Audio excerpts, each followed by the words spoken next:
Eu só sabia lançar redes, mas seus passos mudaram minha rota. Eu cobrava impostos, mas seguindo seus passos, descobri o que realmente tem valor. Depois de encontrá-lo, meu caminho nunca mais foi o mesmo. Eu disse que não caminhava com ele, mas ele continuou me chamando de volta. E quando completou sua jornada, ele nos deixou um caminho para seguir. Uma missão: viver o caminho que aprendemos e conduzir outros por ele. Em Jerusalém, na Judéia, em Samaria e até os confins da terra. O caminho que ele iniciou agora avança através de nós.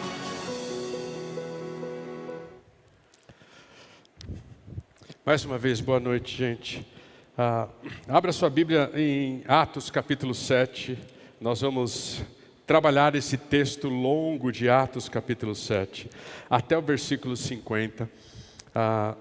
E nós vamos então pensar um pouquinho sobre o tema deste trecho de Atos capítulo 7, que fala sobre a defesa de Estevão.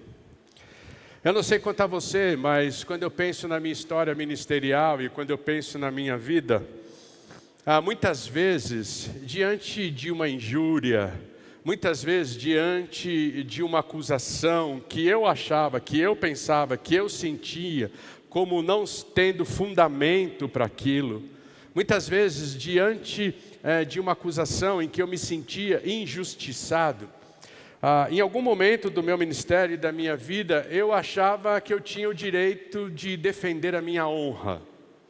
Eu achava que eu tinha o direito de expressar a verdade, ou pelo menos a minha verdade, diante daquele fato, diante daquele quadro, diante daquela situação. E nesse tempo ministerial eu percebi que talvez foi uma péssima estratégia eu ficar preocupado com a minha honra e ficar preocupado em defender a minha honra, em defender a minha integridade e ter que provar para pessoas, circunstâncias e situações que eu não era aquilo que as pessoas estavam pensando, que eu não era aquilo que as pessoas estavam falando, que eu não era aquilo que as pessoas estavam pintando.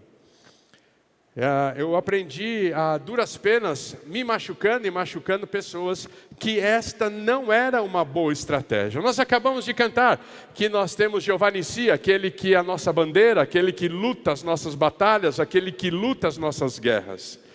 E eu aprendi que é chegado um momento em que nós precisamos mesmo de fato deixar que Jesus seja a nossa batalha, seja aquele que luta as nossas batalhas, aquele que guerreia por nós, aquele que levanta a nossa bandeira e vem em nossa defesa. Nesse tempo também aprendi que muitas vezes as pessoas elas não querem ser convencidas. E que não é papel meu tentar convencer alguém que não quer ser convencido. Quer seja da verdade, quer seja de um sentimento, quer seja de uma realidade.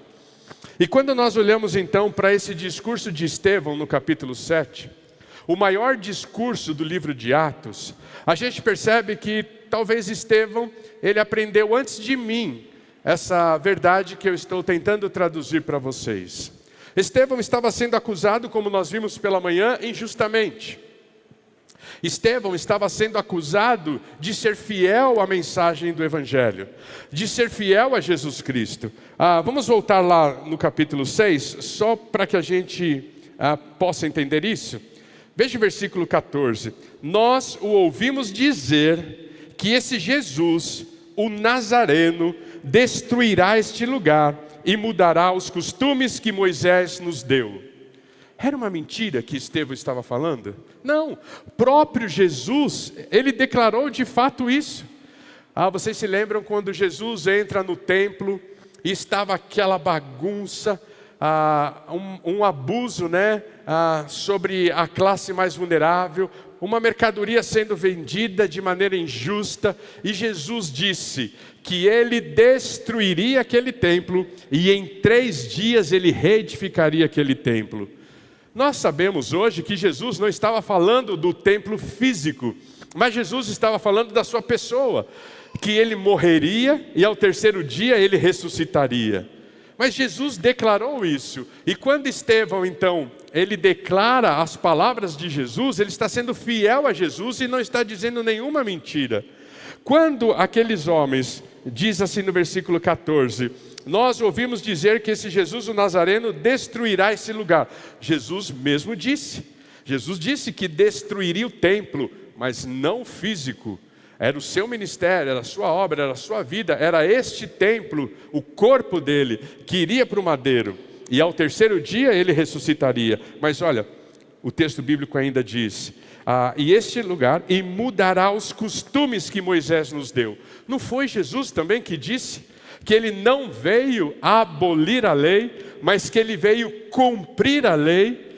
Então, quando Jesus disse isso, Estevão continuou a dizendo exatamente isso. E foi exatamente isso que Jesus fez. Ele não aboliu a lei, mas ele cumpriu a lei. E ali resume a lei nos 2 grandes mandamentos que nós conhecemos. Amarás o Senhor teu Deus de todo o teu coração, de toda a tua fé, de todo o teu entendimento, e ao próximo como a ti mesmo. É esses 2 episódios na história de Jesus, do qual Estevão reproduzia literalmente, fielmente, como um bom discípulo de Jesus, que leva aqueles homens a acusá-lo diante do Sinédrio. E por que esses homens estavam acusando Estevão diante do Sinédrio? Porque já não tinham mais argumentação teológica, já não tinham mais argumentação de teologia, de dogmas, de hábitos e de costumes. Toda a argumentação que eles tinham contra Estevão, Estevão rebatia a ponto de convencê-los e deixá-los sem argumentação. Então agora eles fizeram o quê? Apelaram para difamação. Apelaram para levantar injúrias a respeito dele. Me parece que foi mais ou menos o que aconteceu também com Daniel. Vocês se recordam? Daniel era um homem íntegro. Não se tinha um fio solto na história de Daniel. Ninguém poderia falar nada a respeito dele. E aí então, aqueles homens que estavam perseguindo Daniel, foi até o imperador e disse o seguinte: só tem um jeito de nós pegarmos este homem, é pela fé dele. É colocando a fé dele em xeque, e é onde nós vamos pegá-lo.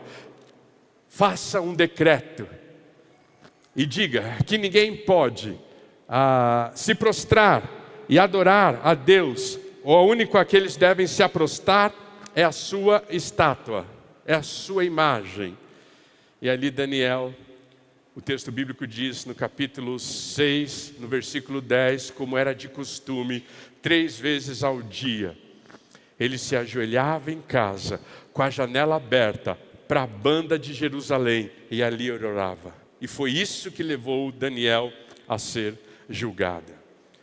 Parece que quando os homens não têm mais argumentos, eles acabam atacando. E aí, quando eu olho para essa experiência, eu percebo que uma das saídas que Estevão escolheu não foi defender a sua honra. Não foi querer provar para quem não quer ser provado, não foi querer convencer para quem não quer ser convencido da sua honra, da sua integridade, da sua lisura. Não, Estevão, ele não se preocupou com a sua imagem, ele não se preocupou com a sua honra, e ele não se preocupou em convencer pessoas que não queriam ser convencidas naquele momento, e eles já tinham certos de que Estevão merecia a morte, o apedrejamento. Então, qual foi a saída de Estevão na sua defesa? O que é que Estevão vai fazer no seu discurso de defesa? Como se ele estivesse diante do Sinédrio e dissesse: eu dispenso o meu advogado de defesa, eu vou ser o meu próprio advogado e eu vou apresentar a minha defesa diante desse júri. E aí o que é que Estevão faz? Estevão vai fazer um relato de quem é Deus, do seu poder, da sua glória, do seu agir e do seu mover. Se você está chegando agora para a Igreja de Cristo Jesus, se você se converteu há pouco tempo, está agora entendendo o que é a Igreja de Cristo Jesus e tomando ciência do Evangelho e lendo a Bíblia, leia o capítulo 7 de Atos e você vai ter um panorama lindo da história de Israel. de como o povo de Israel vivia, de como o povo de Israel foi cuidado por Deus, de como o povo de Israel foi liberto por Deus. E ele vai fazer um destaque em 4 personagens. Ele vai falar sobre Abraão, ele vai falar sobre José, ele vai falar sobre Moisés, depois ele vai falar sobre o período de Davi e Salomão. Então ele vai pegar esses 4 momentos da história de Israel, e a partir desses 4 momentos da história de Israel, ele vai fazer a sua defesa. Em nenhum momento nós vamos ver Estevão na sua defesa dizendo: eu não fiz isso, eu não falei isso, o que eu quis dizer foi isso. Vocês estão distorcendo o que eu disse, vocês estão cometendo uma injustiça para comigo. Em nenhum momento Estevão levantou uma bandeira pessoal, de defesa pessoal, dizendo quem ele era, o que ele fez, por que ele falou o que ele falou e como ele falou. Em nenhum momento ele tirou toda a atenção da sua própria pessoa e levou toda a atenção para a pessoa de Deus. Porque exatamente na história de Israel nós vamos perceber então que aquele juízo que o povo de Israel estava fazendo e que o Sinédrio estava fazendo sobre Israel, ele cairia por terra, porque Deus nunca valorizou o templo como aquele povo estava valorizando. Para o povo judeu, no primeiro século, quando eles olhavam então para a história de Israel, o templo era literalmente a morada de Deus. Deus morava no templo. Literalmente. Não é hoje como nós pensamos que Deus está aqui. Sim, hoje Deus está aqui. Por que hoje Deus está aqui? Porque você está aqui. Porque você que é morada do Eterno, você que é templo do Espírito Santo, porque você está aqui, Deus está aqui. A hora que nós formos embora, Deus vai ficar aqui? Não tem o que fazer aqui. Ele não vai fazer nada aqui. A hora que nós formos embora, aonde Deus estará? Com você na empresa amanhã, com você visitando um cliente, com você na universidade, com você em casa fazendo serviços domésticos, com você na empresa desenvolvendo as suas tarefas. Mas para o judeu do primeiro século, o templo era literalmente a morada de Deus, onde Deus habitava. E se levantar contra o templo era a mesma coisa que se levantar contra Deus. Assim como se levantar contra a lei era a mesma coisa que se levantar contra Deus. E com esse sentimento, eles vão então para cima de Estevão para poder condená-lo como alguém que estava cometendo uma grande heresia, uma grande blasfêmia contra a fé judaica, contra o Deus de Abraão, Isaque e Jacó. E aí na defesa de Estevão, apontando para o mover de Deus na história, ele vai mostrar que Deus não é um Deus estático, não é um Deus parado, não é um Deus de um lugar. Ele é Deus de pessoas, Ele não é Deus de lugar. E é interessante porque Estevão, de maneira brilhante, sábia, ele vai descorrer a história de Israel exatamente para mostrar esta verdade. E quando nós lemos a história de Israel e percebemos então a defesa de Estevão, a primeira coisa que nós aprendemos é que nós não podemos nos debruçar. Quando eu falo debruçar, eu estou falando, nós não podemos nos intimidar, nós não podemos nos acovardar, nós não podemos então nos privar de viver exatamente o que Deus quer que nós vivamos. Então, quando a gente olha para a história de Estevão e a defesa de Estevão, a primeira coisa que eu aprendo é que nós não podemos nos curvar diante da forma como nós enxergamos a nossa realidade, da forma como nós enxergamos a nossa situação. Então, o que é que nós precisamos? Eu fui buscar uma palavra para você não esquecer a mensagem da noite de hoje. Nós precisamos de discernimento quanto aos dias que estamos vivendo. Nós precisamos de discernimento. Estevão, ele não se encurvou, ele não se dobrou diante da realidade em que ele vivia. Ele teve discernimento dessa realidade. E ele sabia que a perseguição não era contra ele, a perseguição era contra Deus, na boa intenção que aqueles homens tinham, baseado na convicção de fé que eles tinham e da percepção de fé que eles tinham. Mas na verdade, eles estavam se rebelando contra Deus. Por isso, ele vai mostrar um Deus de movimento, um Deus que não está estático em um lugar, como eu já disse, mas um Deus de pessoas. Por isso ele vai começar dizendo assim, olha comigo o versículo 2. Vamos ler o versículo primeiro, só para a gente entender. Então, no meio do julgamento, o sumo sacerdote que presidia a sessão diz: então o sumo sacerdote perguntou a Estevão: isso de fato é assim? Você falou mesmo essas coisas? Você declarou mesmo essas coisas? E Estevão não respondeu literalmente o que ele perguntou e começa a descrever a história de Israel. Então ele fala assim: irmãos e pais, escutem. Estevão traz eles para a mesma condição dele. Nós somos do mesmo povo. Nós devemos respeito uns aos outros. Nós devemos então cuidar uns aos outros. Estevão diz: irmãos e pais, escutem. O Deus da glória apareceu a Abraão, nosso pai. Como se Estevão estivesse dizendo: eu não sou estranho entre vocês. Eu não sou inimigo de vocês.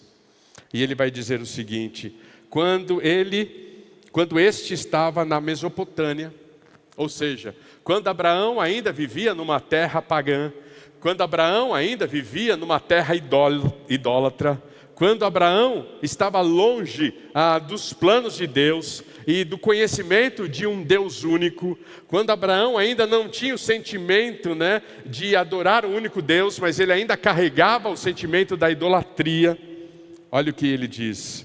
Antes de morar em Harã, ele disse: saia da sua terra e do meio da sua parentela e vá para a terra que eu lhe mostrarei. É um Deus de movimento. Deus não disse: monte aí um tabernáculo, estabeleça aí um templo, faça desse momento e desse lugar um lugar sagrado. Vamos andar, Abraão.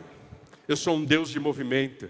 Eu sou um Deus que tira a pessoa do seu comodismo. Eu sou um Deus que tira a pessoa da sua zona de conforto. Eu sou um Deus que transforma realidades. Vamos andar. E é assim que Estevão vai definir e vai começar a sua defesa pensando em Abraão. Na noite de hoje eu quero dizer a vocês que Deus continua sendo o mesmo. E Ele continua convidando você a empreender, convidando você a usar em fé, convidando você a caminhar, convidando você a evidenciar a história dEle por meio das suas atitudes, das suas escolhas e da sua profissão e das suas atividades. Ele é um Deus de movimento. Ele é um Deus que nos tira da zona de conforto. Então, se nesse tempo Deus tem mexido com você, chacoalhado você, se Deus tem falado com você, glorifique a Ele, porque esse é o Deus que nós servimos, esse é o Deus que nós conhecemos. E Ele quer sempre nos tirar da zona de conforto. Sempre. Quando eu olho para a minha história, toda vez que eu começo a me acomodar, e eu naturalmente sou alguém que luto o tempo todo contra a minha natureza de tentar se acomodar, Ele vem e acrescenta um fato novo na minha história, para que eu tenha que me preocupar, ou para que eu tenha que correr, ou para que eu tenha que realizar, ou para que eu tenha que fazer algo que me tire desse comodismo. Se Deus tem colocado espinhos na sua cama, glorifique a Ele. Se Deus não tem deixado você ficar acomodado na situação em que você se encontra, glorifique a Ele. Tenha discernimento sobre esse momento da sua história. As dificuldades não são para o nosso mal. As dificuldades não são para trazer depressão a nós, ainda que muitas vezes isso possa acontecer, porque nós somos humanos e quantas vezes eu fico depressivo. Já tenho talvez um temperamento ou uma tendência à depressão e quantas vezes eu fico abatido na minha humanidade. Mas não é para isso que o espinho nas nossas camas serve. É para nos impulsionar, é para nos motivar, é para nos levar do estágio A para o estágio B, alcançarmos novos objetivos e realizarmos novos projetos. E assim ele começa a defesa dele. Veja no versículo 9. Ele passa de Abraão e vai para José. Os patriarcas invejosos de José venderam-no para ser levado para o Egito. Mas Deus estava com ele e o livrou de todas as suas aflições, concedendo-lhes também graça e sabedoria diante de Faraó, rei do Egito, que o constituiu governador daquela nação e de toda a casa real. É como se Estevão estivesse dizendo: o meu Deus não é o Deus que fica preso a um lugar. O meu Deus é o meu Deus de pessoas e que acompanha as pessoas em seus sofrimentos. Então, se Ele tem colocado espinho nas nossas camas para nos impulsionar, e muitas vezes nós estamos nos sentindo abatidos, tristes, feridos, logo Ele nos lembra que nesse momento em que estamos nos sentindo tristes, abatidos, feridos, Ele se faz presente. Ele é o Deus que acompanha aquele que sofre. Ele é o Deus que está perto daquele que chora. Ele é o Deus que está perto daquele que tem sentido dor. Ele é o Deus que está perto daquele que só tem pergunta e não tem resposta alguma, daquele que não entende por que está vivendo o que está vivendo. Ele é este Deus que está perto, assim como Ele esteve com José. Na noite de hoje eu quero lembrar a você que esse Deus está com você, e esse deve ser o nosso discernimento a respeito da nossa realidade.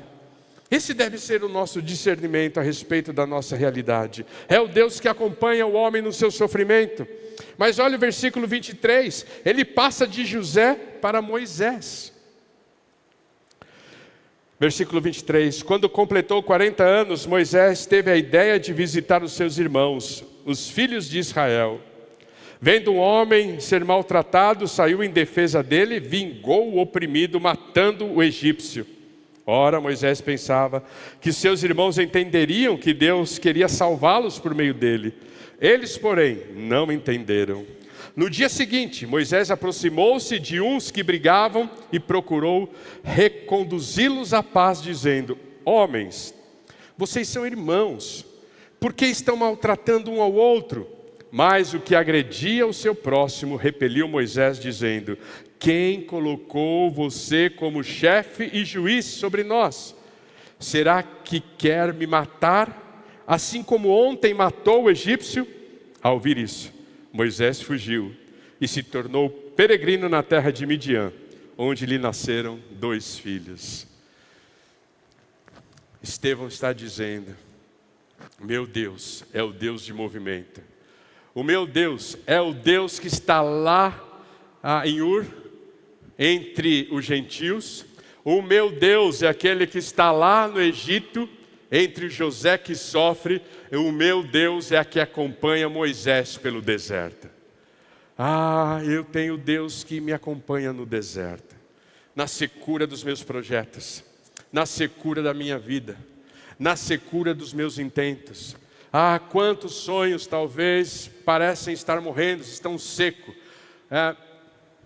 Eu ia falar pena não, graças a Deus eu não vi um sertão seco. Eu não vi um sertão com rachadura no solo. Eu não vi um sertão com animais magrelos, esqueléticos, morrendo no pasto. Eu cheguei na época de um sertão verde, um sertão bonito, um sertão com água. E nós estivemos no meio de uma caatinga, conhecendo um missionário de 36 anos, que ele tem uma carreta. E ele então anda com essa carreta pelo sertão e pelo agreste, fazendo cultos, fazendo shows, passando filmes evangélicos, como meio de evangelismo. E ele saiu da sua cidade natal, e lá ele era um empresário. Ele vendia água e gás. E aí Deus tocou no coração dele e mandou ele ir para Caatinga. Não tem nada, irmãos, do lado. Estava verde, verdinho, mas não tinha nada do lado. E ele contou para nós, você pode ver um pouquinho desse filme no nosso Instagram. Ele contou para nós que Deus mostrou o lugar para ele onde ele deveria furar um poço. E ele foi naquele lugar para furar um poço no meio da Caatinga. Aqueles que estavam ajudando ele a furar um poço, orientaram ele a furar em outro lugar. Ele falou assim: não, Deus mandou furar aqui, e nós vamos construir a cisterna aqui. Não, é melhor furar ali. Você não entendeu. Deus mandou furar aqui. Aí eles estavam com aqueles... Parece que não funciona, irmãos, mas funciona. Eles estavam com aqueles 2 pauzinhos para ver onde tinha água, né? Buscando água. É aqui que é para furar. Não, Deus mandou furar aqui. E ali furaram um poço.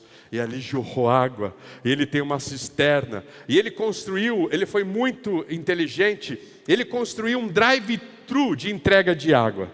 Porque ele falou que lá as pessoas têm muito problema de coluna. Porque elas ficam abaixando para pegar o balde e pegar água.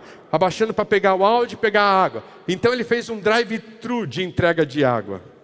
E ele fez um drive-thru, onde o caminhão entra, ele tem um botão, uma bomba, uma mangueira alta, onde a pessoa de cima do caminhão pode pegar a mangueira e encher o balde com água, o tonel com água, sem ficar abaixando e levantando. E aí no depoimento que ele deu, que a gente gravou, e que você pode ver no nosso Insta, ele diz assim: um dia eu vendia água, mas Deus pediu para mim dar água no sertão alagoano para as pessoas. Lindo, irmãos, lindo. É o Deus do deserto, é o Deus do sertão, é o Deus do agreste, é o Deus da capital, é o Deus que renova sonhos, é o Deus que faz florescer possibilidades novas, onde talvez nem exista. Eu me lembro no momento da minha transferência ministerial, e eu me lembro que eu cantava no chuveiro. É o único lugar que eu me sinto à vontade para cantar, tá bom, irmãos? Aqui eu canto de vez em quando, eu pago um mico aqui, espanto vocês, mas onde eu me sinto mesmo vontade para cantar é no banheiro.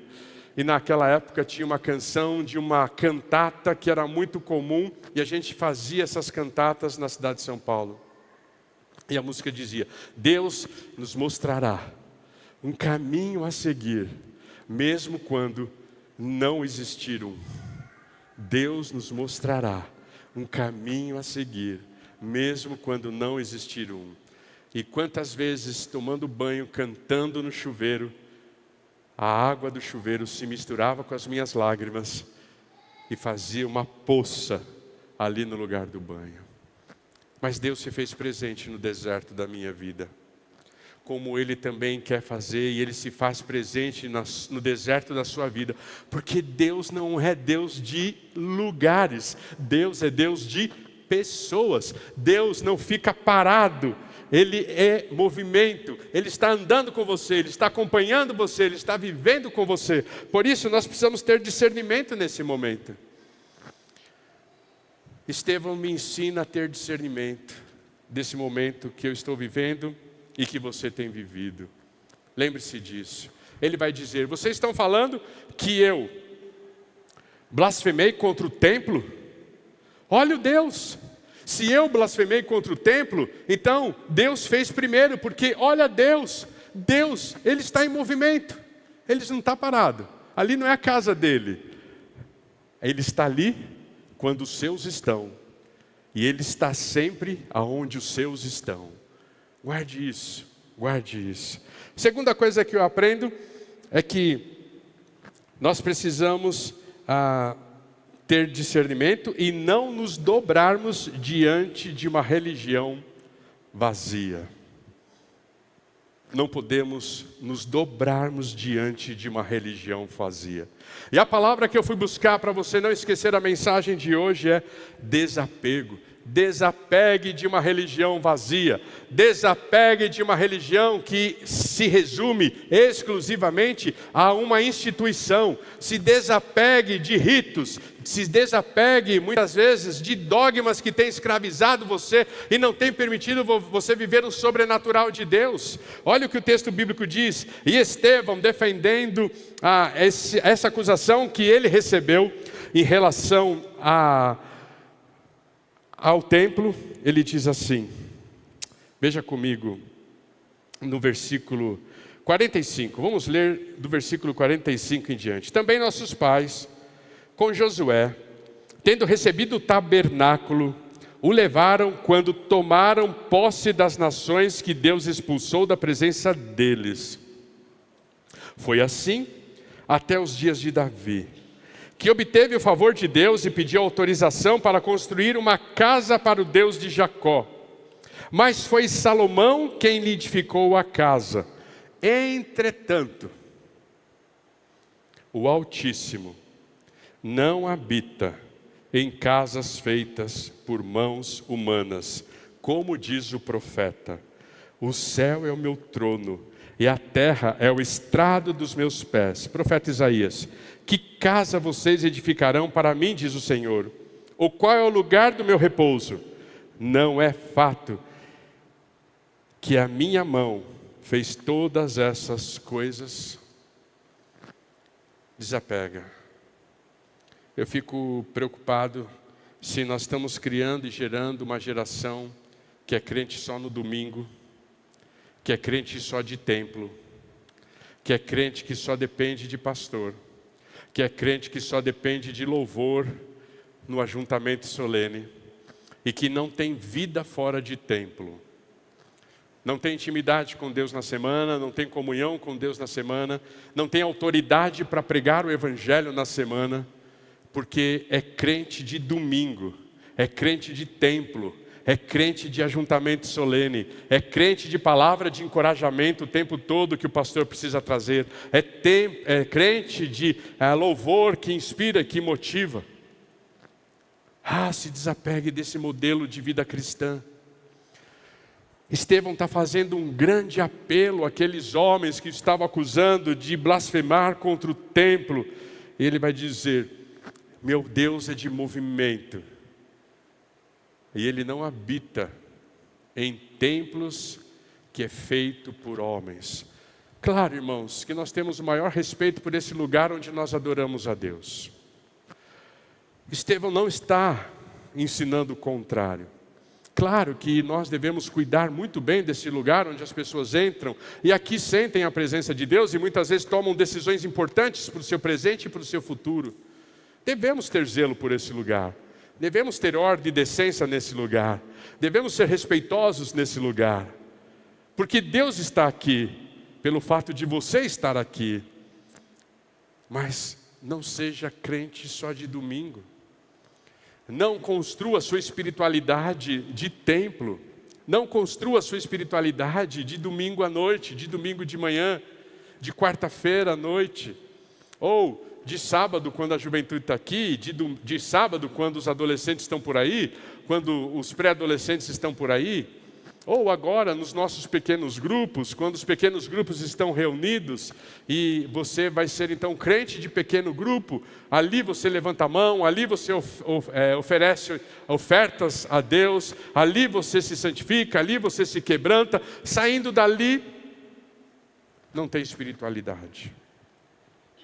Quero convidar você a não se dobrar a esse tipo de espiritualidade que muitas vezes está sendo construída em nossa sociedade. Uma religião vazia, uma religião de ritos, uma religião de evangeliquez, uma religião que a gente sabe a hora de levantar, a hora de sentar, a hora de cantar, a hora de ficar sem cantar, a hora de levantar a mão, a hora de abaixar a mão, a hora de ofertar, a hora de então orar. Ritos. Não, Jesus quer vida. E Ele quer que você tenha vida com Ele. E Ele quer que você possa então estar num relacionamento íntimo, pessoal, intransferível, profundo, contínuo, constante. E ali, como nós acabamos de cantar naquela canção que fala sobre um novo dia, todos os dias sendo transformados. Como o próprio apóstolo Paulo fala em Coríntios, se eu não estiver enganado, é a segunda carta, no capítulo 3, no versículo 18, onde o apóstolo Paulo propõe que uma vida em Cristo Jesus é uma transformação diária de glória em glória pelo Espírito Santo. Somos transformados de glória em glória, ou seja, o alvo do chamamento de Cristo Jesus para a minha vida e para a sua vida é que nós possamos cada vez mais nos parecer com Ele e menos com nós mesmos. E a gente tem uma crise de identidade porque já não me reconheço, porque agora já não vivo mais eu, mas Cristo vive em mim. E agora eu já não me reconheço porque eu tenho mais de Cristo do que de mim mesmo. E as pessoas não me reconhecem porque elas veem mais a Cristo do que a mim mesmo. E aí eu vivo uma crise de identidade, como que eu pude mudar tanto? Mas essa mudança foi para melhor, essa mudança foi para que eu me parecesse mais com Cristo. Esse é o chamamento de Estevão na sua defesa. É esse o chamamento de Estevão, quando ele está defendendo a acusação que ele recebeu. E veja, ele não fala sobre a história dele, ele não fala sobre o caráter dele, ele não fala sobre o que ele fez. Deus disse isso. A defesa dele é anunciar Deus. E por último, diante da verdade, que você não se encurva e você com medo negue a verdade. E você com insegurança negue a verdade. E você preocupado com o que as pessoas vão pensar, fuja da verdade. E você inquieto em ser rejeitado pelas pessoas, rejeite a verdade. Estevão está fazendo um convite para nós. Diante da verdade, seja corajoso. Ele foi corajoso. Ele não precisou defender a sua índole. Ele não precisou levantar uma bandeira de defesa pessoal. E mesmo estando diante do sinédrio, homens respeitosos, homens que definiram e poderiam e definiram o futuro dele, ele vai então com coragem prosseguindo na defesa de Deus, ou melhor do que isso, não na defesa de Deus, apontando para Deus todas as acusações que foram feitas, que resumem em dois: templo e lei. Templo e lei. E aí ele vai lembrar a respeito da lei. Não é a primeira vez que aqueles homens estavam fazendo isso. Eles eram frutos de uma cultura construída dentro dos seus lares. Eles eram fruto de uma cultura construída pelos seus pais, pelos seus avós, pelos seus antepassados. Sabe aquela história? Eu vi meu avô fazer, eu vi meu pai fazer e eu vou fazer também. E essa era a cultura que eles estavam vivendo e que Estevão estava vivendo. E ali vem Deus, vem Estevão e diz: mas não é essa cultura que Deus tem pedido para nós. Por isso, diante da opressão, diante da injúria, diante da acusação, diante da perseguição, Estevão exigiu dele mesmo e nos ensina a exigir de nós mesmos coragem. Nós não vamos nos dobrar diante das mentiras que são ditas pela sociedade. Nós não vamos nos dobrar diante das mentiras que tentam ser impostas sobre os nossos ombros na sociedade. Diante das mentiras que estão sendo e tentam ser impostas sobre os nossos ombros na cultura das nossas empresas. Não vamos nos dobrar. E o versículo 51 nos mostra isso, como nós já lemos pela manhã, e reforçando isso na noite de hoje. Ele olha para aqueles homens. Imagine, ele é o seu advogado de defesa. Ele não precisou de um promotor público. Ele foi o seu advogado de defesa. Ele pediu a palavra: juiz, estou mandando embora o promotor público, estou mandando embora meu advogado de defesa, eu vou fazer a minha defesa. E ele olhou para aqueles magistrados, ele disse assim: homens teimosos e incircuncisos de coração e de ouvidos, ou seja, homens que não fizeram aliança com Deus, homens que não têm compromisso com Deus, porque vocês sabem que a circuncisão no Antigo Testamento era um sinal da presença de Deus na vida do povo judeu. Era o que fazia com que o povo judeu fosse distinto dos demais povos. Deus fez uma aliança com o seu povo e nessa aliança ele pediu que os meninos passassem pela circuncisão. Era a marca da presença dele, era a marca da aliança dele, era a marca do cuidado dele, era a marca das promessas que ele fez sobre aquele povo. Então, quando Estevão olha para esses homens e diz assim: vocês são teimosos e incircuncisos de coração e de ouvidos, ele está dizendo: você pode até ter a marca no corpo da circuncisão, mas você não tem no seu coração a marca de Deus. Você não tem nos seus ouvidos a marca de Deus. O apóstolo Paulo vai falar também sobre isso, a respeito que a circuncisão, ela não deve ser física, mas ela deve ser no coração. É como se Estevão estivesse dizendo para aqueles homens: vocês estão longe de Deus, de um compromisso real com Deus, de um compromisso verdadeiro com Deus, de um compromisso genuíno com Deus.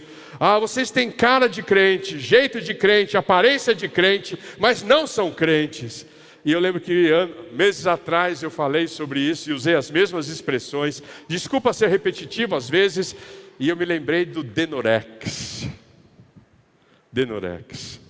Crente Denorex. Era remédio, mas não parecia remédio. Era vendido como shampoo, mas era remédio. E a Denorex, ainda até hoje, é uma grande empresa e ganha muito dinheiro. Tem cara de crente, tem jeito de crente, tem palavra de crente, tem Bíblia de crente, tem roupa de crente, mas não tem vida de crente.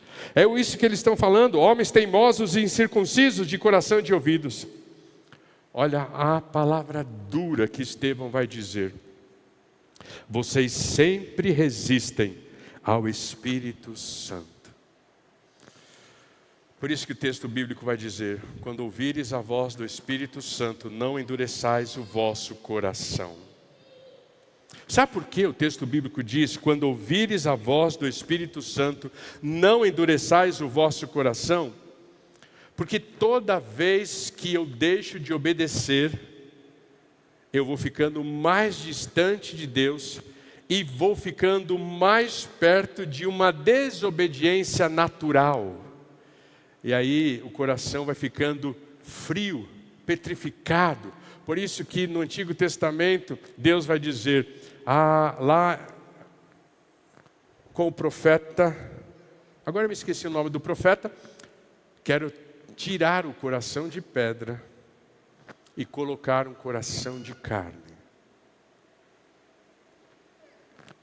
Quanto mais eu desobedeço, mais naturalmente a minha desobediência começa a passar desapercebido e eu nem sinto mais que eu estou desobedecendo.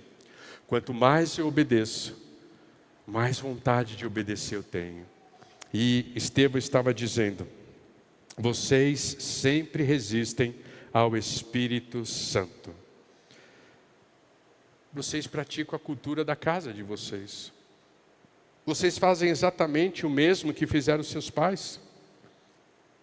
Qual dos profetas os pais de vocês não perseguiram? Qual dos profetas seus pais não perseguiram? Como se ele estivesse dizendo: vocês só sabem perseguir profetas. E vocês estão fazendo a mesma coisa comigo. Eles mataram os pais, os que anteriormente anunciavam a vinda do justo. Falando de Jesus Cristo, do qual vocês agora se tornaram traidores e assassinos. Vocês que receberam a lei por ministério de anjos e não a guardaram. Vocês estão dizendo que eu profanei a lei, eu estou falando contra a lei. Olha o histórico da sua família. Olha o histórico da sua casa. Vocês que estão sempre reproduzindo essa cultura de perseguir os profetas e negarem a lei. Então não me venha com essa acusação. Vocês precisam repensar o estilo de vida de vocês. Coragem. Nós não podemos nos dobrar diante da verdade. Nós não podemos nos dobrar. Nós não podemos deixar de viver a verdade, lutar pela verdade, falar a verdade, em qualquer e em toda situação e circunstância. É isso que faz com que o Evangelho ele possa prosseguir numa sociedade como a nossa. Então, quando eu olho para a defesa de Estevão, eu aprendo que ele está pedindo para nós 3 coisas. Discernimento quanto à nossa realidade. Você não está sozinho. Você tem um Deus que está com você no sofrimento, que está com você no deserto, que tira você da zona do conforto. E graças a Deus por isso, porque Ele é um Deus que promove ações do nosso crescimento pessoal e da nossa prosperidade pessoal. Você tem um Deus que te convida a sair de uma religião vazia para viver uma religião de intimidade, de relacionamento verdadeiro com Jesus. Desapegue de uma religião vazia. E Ele te chama a ser um homem ou uma mulher de coragem. De coragem. De muitas vezes termos que dizer para um gerente nosso: isso eu não faço. Muitas vezes dizer para um fornecedor nosso: isso eu não aceito. Muitas vezes dizer para um cliente nosso: agora eu não vendo mais. Muitas vezes dizer numa sala de aula para um professor nosso: isso violenta a minha convicção, e eu peço respeito da sua pessoa para com a minha convicção. Exige coragem de se posicionar num tempo como o nosso. E a minha oração é que sejamos de fato homens e mulheres que se posicionem nesse tempo, para que o nome de Cristo seja glorificado e a luz dele possa continuar sendo espalhada por meio de um espelho chamado Fernando, que reflete a Cristo.